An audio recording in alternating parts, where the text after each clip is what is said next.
Hello parents and mathematicians. Today I'm going to teach you how to subtract three-digit numbers using all three strategies. First we're going to start with number line. Here's what I do. I draw a straight line across my paper and I label it with tick marks on each end.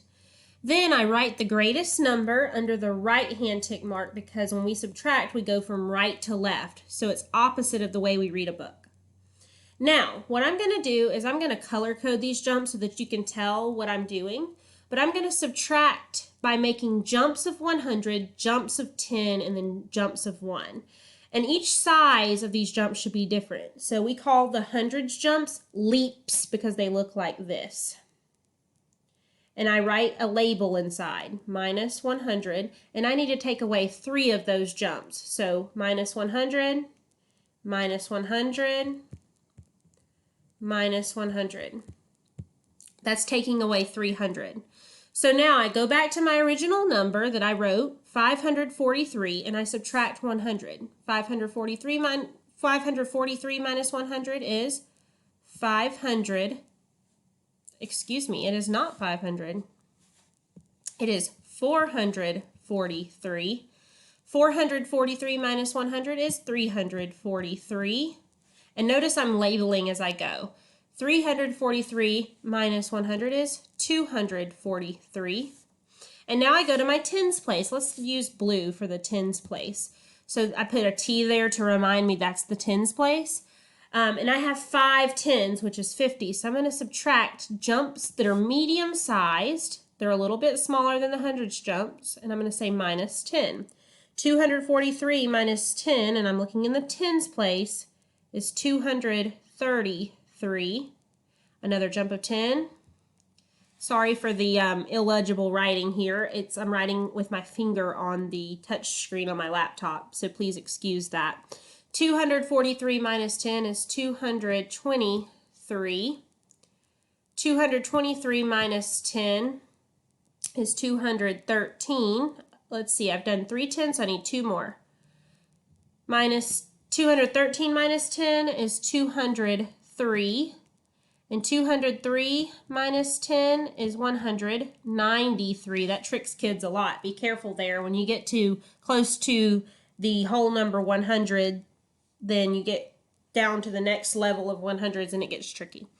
So, now I go to my ones place. Let's use purple. I'm going to use purple to label the ones. And I'm going to make small, we call these bunny hops of 1. So I'm going to subtract 4 ones. And usually what I like to do is just do 1, 2, 3. I can't squeeze it in, 4 right there. And I'm just going to write minus 4. And then I just count back from this number, count back 4 more ones. So 193 minus 1 is 192. 192 minus 1 is 191. 191 minus 1 is 190, and then 1 more is 189 is my final difference. And then I circle my answer. That's how you would use a number line. Number line, that strategy you do not have to regroup, which is the beauty of it. This is the only strategy where you don't have to regroup, but it tricks kids very easily. For one, because of the organization, it's very linear. And also because they have to be able to skip count by hundreds and tens, and a lot of students still struggle with that. So practicing skip counting will help them be able to use number line appropriately. Moving on to the next slide, we're going to use the same math problem, and I'm going to show you how to subtract three-digit numbers using base 10 blocks. So for base 10 blocks, squares represent hundreds, sticks, just lines like tally marks, represent tens, and X's represent ones. And with base 10, you do not draw the lesser number. You only draw the greater number, and then I'll show you what to do with it after that. So let's draw 5 squares for 100s, because if I look in the hundreds place, I have 5 100s, or 500 is another way to say that. Then I draw 4 tens, which are sticks. 10, and I count by tens, 20, 30, 40. And then I draw 3 X's for the ones in the number 543. It's all based on place value. Next, what I'm going to do is I'm going to take a different color, and at home you would just use a pencil or a pen and you could just scratch out.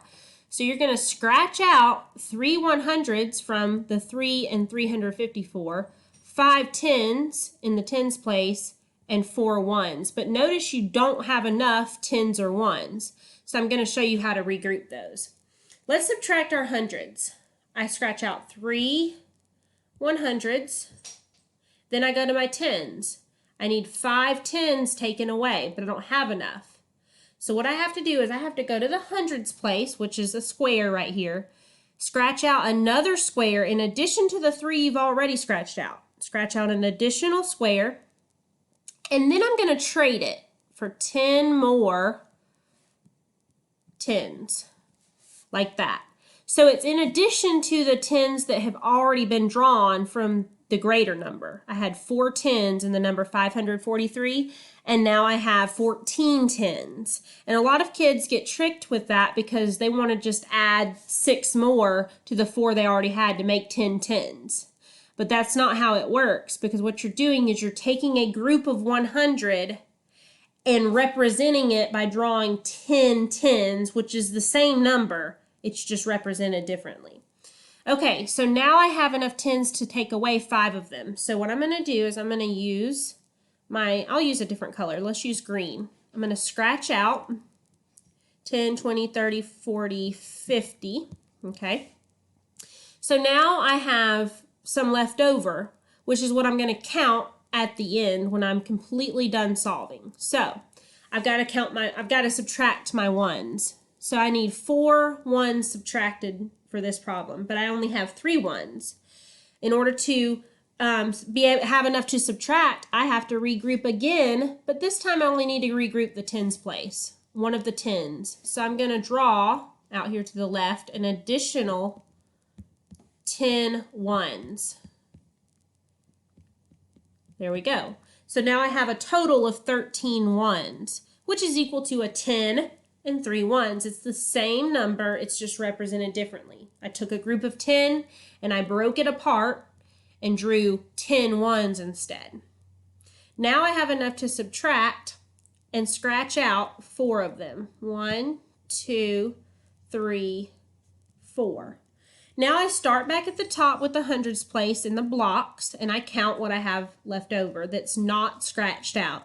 So I'm starting here, I'm going to draw an arrow, and I'm going to count starting with the hundreds, then going to the tens, and then counting the ones and adding them up as I go. 100, 110, 120, 130, 140, 150, 160, 170, 180, and then I count by ones. 181, 182, 183, 184, 185, 186, 187, 188, 189. My difference is the same as when I showed you number lines, so I'm guessing it is right. I will need to double check it, but I got the same answer for both strategies, which probably means the answer is correct. So now what I'm going to do is I'm going to show you how to use partial sums in order to solve the same math problem on the next slide. So for partial sums, it's probably the most efficient strategy to use. You have to regroup, and base 10 you have to regroup. You don't want number line, but with partial sums, the regrouping's a little bit more organized and a little bit clearer, especially since that kids have to draw the picture for base 10, but in this case they don't have to draw a picture, so it's not quite as messy. So let's get started on partial sums. So for partial sums, I'm going to show what each digit in the number is worth. So in 543, 5 is in the hundreds place, which means it's actually worth 500. So I'm going to write 500. Then I put a minus sign. Then I'm actually going to go to the hundreds place in the next number and subtract it, or at least set the problem up so that I can subtract it. So I'm going to write 500 minus, and then I show what the 3 is worth in that number, 300. So I'm going step by step, subtracting the hundreds together, then subtracting the tens together, then subtracting the ones together. So for the tens place, I'm labeling it with the first letter that it starts with. T starts with, the words 10 starts with a T. And then I'm going to stretch out what I say, but it's representing what the number is worth. So 4 tens is worth 40. So I'm going to write that and line it up under the tens place. 40 minus 50. Uh-oh, that tells me I'm going to have to regroup because I don't have enough tens. I have 4 tens and I'm trying to take away 5 tens. I can't take a greater number from a lesser number. So I know that I'm going to have to regroup after I set up my problem. And then I'm going to write the ones. In this case, we don't have to write anything other than 3 minus 4. Again, I'm going to have to regroup a second time because I don't have enough. So let's get started. We're going to go back up to the top because we're going to have to go borrow a $10 or a $100 bill, excuse me, from our richest neighbor, is what I say in class, and give it to the tens place. I need another 10 here. I don't have enough tens. So I'm going to go to the richest neighbor, knock on his door, ask him if I can borrow 100, which makes that number 400 because I took away 100. It's 500 minus 100.